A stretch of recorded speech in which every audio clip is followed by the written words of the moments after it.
Welcome to Rock Club's album review of David Bowie's The Rise and Fall of Ziggy Stardust and the Spiders from Mars.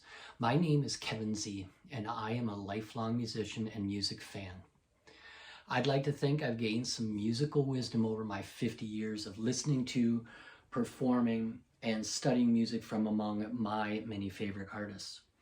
I grew up with the classic rock bands like Led Zeppelin, Boston, and Kiss, and I watched as new wave bands like Duran Duran hit big on MTV and television shows like Friday Night Videos. I witnessed the evolution of 80s alternative rock and hair metal and the rise of grunge. I'll give you my perspectives on epic rock albums spanning across these years. I hope I can pass along some of my knowledge that I have to my daughters Sky and Ava, whose playlists include tunes from my album collection and my first generation iPod with the circle dial on the front of it. Another inspiration has been gals from work, Maya and Patty, who heard my playlist songs at work, and many of them for the first time, and commented how today's music had changed so much and how Gen Z can benefit from my knowledge of these great artists and bands. I'm reviewing artists' albums in their format order as they were originally intended to be listened to. So keep in mind, these are my opinions and feel free to comment, agree, or disagree. So let's begin. In the early 70s, David Bowie had an epiphany after seeing his childhood friend, Mark Bolan of the band T-Rex, the band Sweet in England, and also Iggy Pop with his band The Stooges and the New York Dolls from the US, all gaining notoriety and traction with a new genre of rock music, fittingly called glam rock. Gone was the denim of the 60s, replaced by the glitter, platform heels, and androgyny. Bowie knew he could invade this popular new glam scene, and in order to achieve success, he needed some hard-rocking songs to perform live and to embrace this new glam look that would blow our minds. He had already written a hit song with Space Oddity and was fascinated with all things outer space. Enter the alien rock star Ziggy Stardust. Ziggy Stardust, quote, like some cat from Japan, well hung and snow white tan, unquote. He would be the first of many alter egos that Bowie would create throughout his epic musical career. Bowie transforms into Ziggy Stardust and is joined by his hard-rocking band, the Spiders from Mars, consisting of guitar shredder Mick Ronson, bass player Trevor Bolder, and drummer Mick Woodmansey. The album, The Rise and Fall of Ziggy Stardust and the Spiders from Mars, would be Bowie's fifth studio album, released by RCA Records on June 16th of 1972. And as if to fulfill his destiny, the album was to launch Bowie into rock stardom.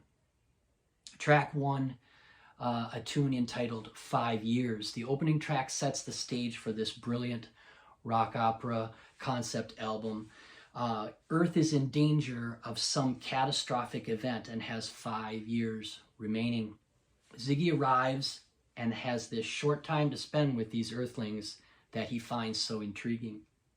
The song begins with a simple swing beat by drummer Woodmansey, and with the piano played by guest musician Rick Wakeman, formerly, soon to be of Yes fame. He was actually asked to join Bowie on tour as a member of the Spiders from Mars, but he politely declined. The song builds as Ziggy describes all he sees and finishes with the band singing, "We've got 5 years." Track 2, Soul Love. Song 2 of side 1 has Ziggy proclaiming that love will save the earth and all of mankind. Love in all of its many manifestations. And it is this spiritual message that Ziggy brings to his newfound earthlings. This tune also features a great saxophone part played by none other than David Bowie himself. Track 3 really begins to hum with Moon Age Daydream. Track 3 on side 1 is a hard-rocking anthem that has Bowie as Ziggy asking his young earthly followers to join him on a space-age psychedelic love journey. His call to action is, freak out in a Moon Age daydream, oh yeah. Mick Ronson's guitar tone is bone-crushing, and his fantastic outro solo is truly one for the ages. During their live shows on tour, Ronson would often extend this solo and ride the cosmic feedback waves that were flowing out of his then Marshall stacks, or were they orange stacks? British made. Track 4, Starman. Track 4 on side 1 has Bowie writing from a star-struck teenager's point of view. During his description of this alien Ziggy Stardust who has landed on Earth and that he'd like to come and meet us, but he thinks he'd blow our minds. Bowie was quoted in an interview stating that he borrowed the melody line from the song from Somewhere Over the Rainbow from The Wizard of Oz to give his audience something familiar to sing along with. His hunch would pay off as the song would be released as the first single and become an anthem, with audiences singing along during the choruses and the epic outro. Track number 5, It Ain't Easy. The last song on side 1 is the only cover song on the album, written by another artist, Ron Davies, and was originally recorded for inclusion on Bowie's previous album, Hunky Dory, but passed on to the later Ziggy album. Flipping over to side 2, it begins with Lady Stardust. The opening song on side 2 taps into glam rock's androgynous theme, with Ziggy singing of, quote, a love I could not obey, unquote. Bowie would later tell in interviews that he was bisexual for a brief time in his life, and he expressed this within the character of Ziggy. Mick Ronson is credited as playing the piano part on this tune as well. Next track, track 2 of side 2 is Star. It's a rocking Bowie tune which describes the ability of Earth's teenage youth to transform themselves and the world, and all could become rock and roll stars. Here again, Ziggy, the alien messiah, is calling his followers to action. The next song, Hang On To Yourself, track 3 on side 2, doesn't leave much to the imagination, with lines like, quote, but then we move around like tigers in Vaseline, unquote. Ziggy lets the ladies know there's enough of him in the band to go around. Bowie's writing is sheer genius and gets fans to come out in droves and get in line en masse for his glam rock concert. Next song on the album, track 4, side 2, is the epic Ziggy Stardust. Is the ultimate narrative of the character of Ziggy, with Bowie telling his story in this superbly constructed song. Here, life literally imitates art, and Bowie has to let go of the character of Ziggy, fearing his ego would completely take him over. Bowie would say that during this time he had taken on and become the character of Ziggy, and that the sex, drugs, and alcohol were taking a toll on his sanity.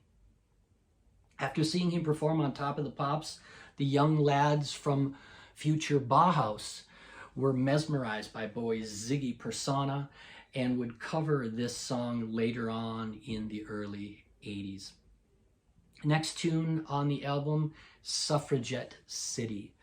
This track's 5 on side 2, Rocker would be the B-side single to Starman and become one of Bowie's most popular radio hits, with its call and repeat lyrics, hey man, leave me alone, you know, hey man, when I get off the phone, you got to.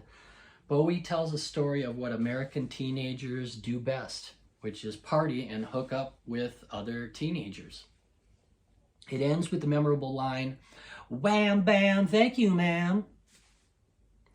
And finally, The last song, fittingly, is Rock and Roll Suicide. Fittingly, the last song on the album has Ziggy singing that all good things must come to an end and falls to the stage floor while begging his adoring fans to remember him in spirit. Released as the second single off the album, it would leave fans in tears as he would perform it as the closing song at his concerts. Alas, Ziggy's meteoric ride had come to an end. Thanks for tuning in, and look for more Rokk Club album reviews in the near future. Peace.